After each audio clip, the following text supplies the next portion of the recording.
பெண்களுக்கு ஏற்படும் கர்ப்பப்பை பிரச்சனைகள், ஆண்களுக்கு ஏற்படும் விந்தணு குறைபாடுகளை சரி செய்து இயற்கையான முறையில் கருத்தரிக்க ethnic health care natural fertility centre. Sir, cab auto பைக்னா ரெட் டாக்ஸி மட்டும்தான். சிஎம்க்கு ஒரு ரெக்வெஸ்ட், பெட் பாட்டில்ஸ்ல ஒவ்வொரு டேபிள்லயுமே பாட்டில்ஸ் நீங்க குடி தண்ணீர் வச்சிடலாம். குடிச்சிட்டு அவங்கவுங்க இடத்துல அவங்கவுங்க வச்சிட போறாங்க. ஒரு நல்ல கருத்தை சொல்லியிருக்கிறார்கள்.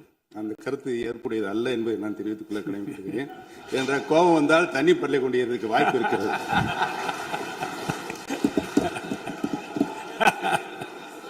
இப்போ தண்ணி பாட்டில் தான் வீசணும்னு கிடையாது, டம்ளர்ல கூட வீசி அடிக்கலாம். உறுப்பினர் முன்னாள் முதலமைச்சர் அண்ணன் ஓபிஎஸ் அவர்கள் ஒரு நிலையை குறிப்பிட்டு அதை எரிவதற்கான தண்ணி பாட்டில் எரிவதற்கான வாய்ப்பு இருக்கிறது என்று சொன்னார்கள். ஒருவேளை அவருடைய தனிப்பட்ட அனுபவத்தின் காரணமாக அதை அவர்கள் இங்கே குறிப்பிடுறாரா என்பதை நான் அறிய விரும்புகிறேன். அட்லீஸ்ட் தேன் பாய வேணாம், ஈட்டி பாய்ந்தது அது அன்றைக்கு, இது யாரும் மறுக்க முடியாது. அதே போல இன்றைக்கு நம்மளுடைய பேரவையில முதல்வர் அவர்களுடைய பிறந்த நாள். முதல்வருக்கு ஒரு கோரிக்கை வைக்கிறேன். இங்கு நான் சட்டமன்றத்திற்கு வந்த நாட்களில் இருந்து அவை பணியாளர்கள் எல்லாருக்கும் இது மாதிரி ஒரு டம்ளர்ல ஒவ்வொரு இடமா போய் தண்ணி கொடுத்துக்கிட்டு இருக்காங்க. இன்னைக்கு நம்ம ரொம்ப அட்வான்ஸ்டா போயிட்டு இருக்கோம். இன்னும் ஸ்டில் அந்த ஓல்டு மாதிரி போயிட்டு இருக்கு. இல்ல ஒரே ஒரு விஷயம், மாண்பு உறுப்பினர் இந்த தேன் பாய்ந்து அந்த வார்த்தை அவைக்குள் நீக்கப்படுகிறது. அதை எடுத்துருங்க. அடுத்ததுங்க, இது மாதிரி கொடுக்கறது ஒன்லி கிளீன்லினஸ் ஒண்ணு. அவை பணியாளர்களுக்கு நிறைய வேலை இருக்கு. ஒவ்வொரு டேபிளா அவங்க தவழ்ந்து கொடுக்கறது நமக்கே பார்க்கறதுக்கு ஒரு மாதிரி இருக்கு. ஸோ சிஎம்க்கு ஒரு ரெக்வெஸ்ட், பெட் பாட்டில்ஸ்ல ஒவ்வொரு டேபிள்லயுமே பாட்டில்ஸ் நீங்க குடி தண்ணீர் வச்சிடலாம். குடிச்சிட்டு அவங்கவுங்க இடத்துல அவங்கவுங்க வச்சிட போறாங்க. இதனால கவர்மெண்ட்டுக்கு எக்ஸ்ட்ரா செலவும் ஒன்றும் வரப்போறது இல்லை. அவங்கவுங்க இடத்துல வச்சிடலாம் அப்படின்ற என் கருத்தை நான் சொல்றேன். ஏன்னா இது டம்ளர்ல கொடுக்கறதும் அது மறுபடியும் கேட்கறதும் அவங்க வருவதும் அவங்களுக்கு நிறைய பணிகள். அது பதில் ஒவ்வொரு சீட்ல ஒரு பெட் பாட்டில்ஸ் மாதிரி கண்ணாடி பாட்டில்ல வாட்டர் வச்சுட்டா அவங்களுக்கு தேவைக்கு எடுத்துட்டு கொடுத்துடலாம். ஸோ இது பிறந்த நாள்ல முதலமைச்சருக்கு ஒரு கோரிக்கை வைக்கிறேன். அதுக்கு நாம நெகிழியில வேண்டாம், பிளாஸ்டிக் பாட்டில்ஸ் நம்ம அலோவ் பண்ண வேண்டாம், கண்ணாடி பாட்டில்ல நம்ம வைக்கலாம். உறுப்பினர் அந்நியார் ஒரு நல்ல கருத்தை சொல்லியிருக்கிறார்கள். அந்த கருத்து ஏற்புடையது அல்ல என்பதை நான் தெரிவித்துக் கொள்ள கடமைப்பட்டிருக்கிறேன். என்ற கோபம் வந்தால் தண்ணி பரலை கொண்டிருக்க வாய்ப்பு இருக்கிறது.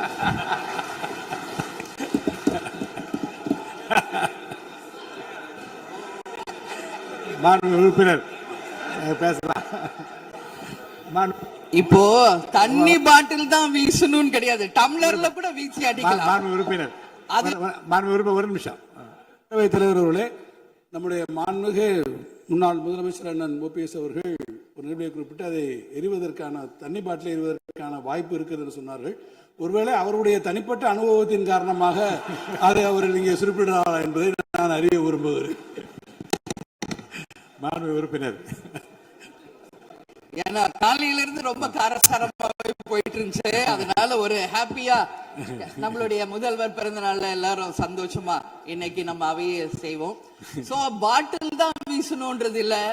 வன்முறைக்கு வேண்டும் என்றால் இங்க எவ்வளவு இருக்கு, எது வேணாலும் வீசலாம். பட் நம்ம எண்ணம் அது கிடையாது. நிச்சயமாக தண்ணீர் என்றாலே பிரச்சனை தான் போல இருக்கு. அது காவேரி தண்ணீரா இருந்தாலும் டாஸ்மாக் தண்ணீரா இருந்தாலும் அது ஒரு பிரச்சனையா தான் இன்னைக்கு மக்கள்கிட்ட இருக்கு. உறுதியாக காவேரியிலும் சரி மேகதாதுலும் தமிழ்நாடு சட்டமன்ற உறுப்பினர் மட்டும் இல்ல, யாரும் அதற்காக விட்டு கொடுக்க போவதில்லை என்பது உறுதி. இன்னைக்கு நம்ம முதல்வர் அவரும் புதிதாக முதல்வராக இருக்கிறார். கர்நாடகா முதல்வரும் முதல் முறை முதல்வராக வந்திருக்கிறார். கேரள முதல்வரும் முதல் முறை முதல்வராக வந்திருக்கிறார்கள். சோ 3 முதலமைச்சர்களும் ஒன்று நட்பு ரீதியாக பேசி இந்த பிரச்சனைக்கு தீர்வு காணலாம். அப்படி இல்லை என்றால் அவங்க சொல்றது கேட்கலன்னா பக்காவா நம்ம சட்ட ரீதியாக ரொம்ப ரொம்ப பழமையான ஒரு விஷயத்தை அன்னைக்கு நான் சொன்ன மாதிரி பேசிக்கிட்டே தான் இருக்கிறோம். இது முழுமையாக தீர்வடைய வேண்டும்ன்றதா எல்லாருடைய கருத்து. இன்னைக்கு நம்மளுக்குள்ள வாதங்கள் பிரதிவாதங்கள் டிஸ்கஷன்ஸ் இங்கு வந்தாலும் இது நிரந்தரமாக தீர்க்கப்பட வேண்டும் என்பதில் யாருக்கும் மாற்று கருத்து இல்லை. இப்ப 2026 இருக்கும், 3026 வரைக்கும் இது கண்டினியூ ஆகக்கூடாது, இன்னொரு 100 ஆண்டு காலத்திற்கு என்பதுதான் எல்லோருடைய எண்ணம். சோ அது நடக்கணும். அது மட்டும் கிடையாது, இன்றைக்கு நேற்று நடந்த ஒரு விஷயம் தமிழ்நாட்டில்.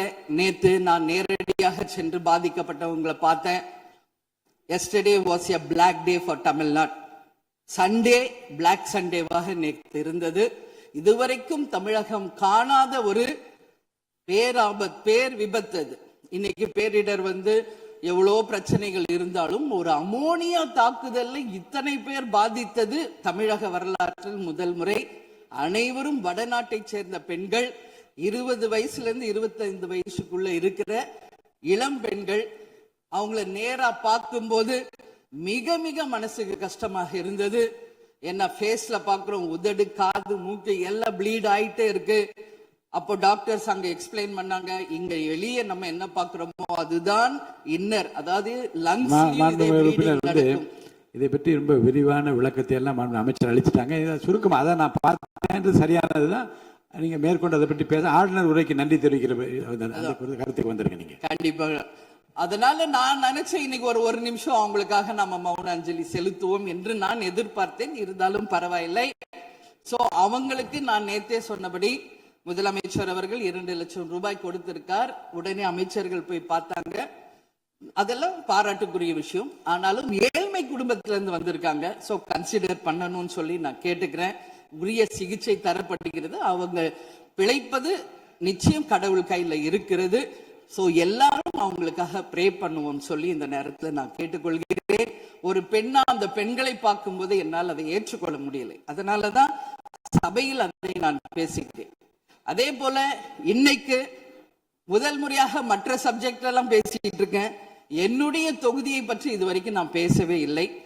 நான் சட்டமன்ற உறுப்பினராக வெற்றி பெற உறுதுணையாக இருந்த திராவிட முன்னேற்ற கழகத்திற்கும் அதன் தலைவர் அண்ணன் ஸ்டாலின் அவர்களுக்கும் இந்த நேரத்தில் என் நன்றிகளை தெரிவித்துக் கொள்கிறேன். விருதாச்சலம் தொகுதி 2006 புரட்சி கலைஞர் கேப்டன் அவர்கள் முதல் முறையாக வெற்றி பெற்று ஒரு சரித்திர சாதனை படைத்த தொகுதி. மீண்டும் அந்த தொகுதியிலேயே என்னை வெற்றி பெற செய்த விருதாச்சலம் தொகுதி மக்களுக்கு என்னுடைய மனப்பூர்வமான நன்றிகளை இந்த அவையிலே தெரிவித்துக் கொள்வதில் பெருமை அடைகிறேன். அதே போல அந்த விருதாச்சலம் தொகுதி மக்களுக்கு நான் என்னைக்கும் உண்மையாக இருப்பேன், நேர்மையாக இருப்பேன் என்பதையும் இந்த நேரத்தில் தெரிவித்துக் கொள்கிறேன். அவைத்தலைவர் அவர்களே, இதுல விருதாச்சலம் தொகுதிக்கு தேவையான அத்தனை விஷயங்களும் நான் எழுதியிருக்கேன். அவை நேரத்தை நான் அதிகம் ஏற்றுக்கொள்ள எல்லாருக்கும் வாய்ப்பு தரணும் அப்படின்றதுனால ஒரு 3 பாயிண்ட் மட்டும் சொல்றேன். முடிந்த பிறகு இதை உங்க நேரடியா உங்க கையில் நான் தருகிறேன். அதை நீங்கள் எடுத்து தீர்மானமாக நிறைவேற்றி தரணும்னு சொல்லி கேட்டுக்கிறேன். விருதாச்சலம் ஒரு மாவட்டமாக அறிவிக்கப்பட வேண்டும் என்று ஒரு நீண்ட நெடிய கோரிக்கை பல ஆண்டுகளாக இருக்கிறது. அதுதான் அங்கு எல்லா மக்களினுடைய விருப்பம். அதை நீங்கள் முதல்வர் அவர்களும் அவைத்தலைவர் அவர்களும் கவனத்தில் கொண்டு விருதாச்சலத்தை ஒரு தனி மாவட்டமாக அறிவிக்க வேண்டும் என்பதை இந்த நேரத்தில் நான் சொல்கிறேன். அதே போல பீங்கான் தொழிற்சாலை மற்றும் கல்லூரி தமிழ்நாட்டில் வேறு எங்குமே கிடையாது. அது விருதாச்சலத்துல மட்டும்தான் இருக்கு. கவர்மெண்ட் அந்த ஃபேக்டரியும் சரி, ஒரு காலேஜும், பட் ரொம்ப ரொம்ப ஒரு நலிவுற்ற நிலையில் இருக்கிறது. சோ அதை நீங்க கட்டாயமாக மிகப்பெரிய அளவுல டெவலப் பண்ணி அதன் மூலம் வேலை வாய்ப்பையும் அதே நேரத்தில் எக்ஸ்போர்ட் பண்றதுக்கும் கட்டாயம் அரசு நிச்சயம் எங்களுக்கு ஒத்துழைக்க வேண்டும் என்பதை கேட்டுக்கொள்கிறேன். விவசாயம் நிறைந்த பகுதி, அங்கு குடிதண்ணீர்ல மாசு இருக்கிறதுனால நிறைய மக்களுக்கு கிட்னி பாதிக்கின்ற ஒரு நிலைமை இருக்கு. சோ அங்க கூட்டு குடிநீர் திட்டத்தை கொண்டு வர வேண்டும்.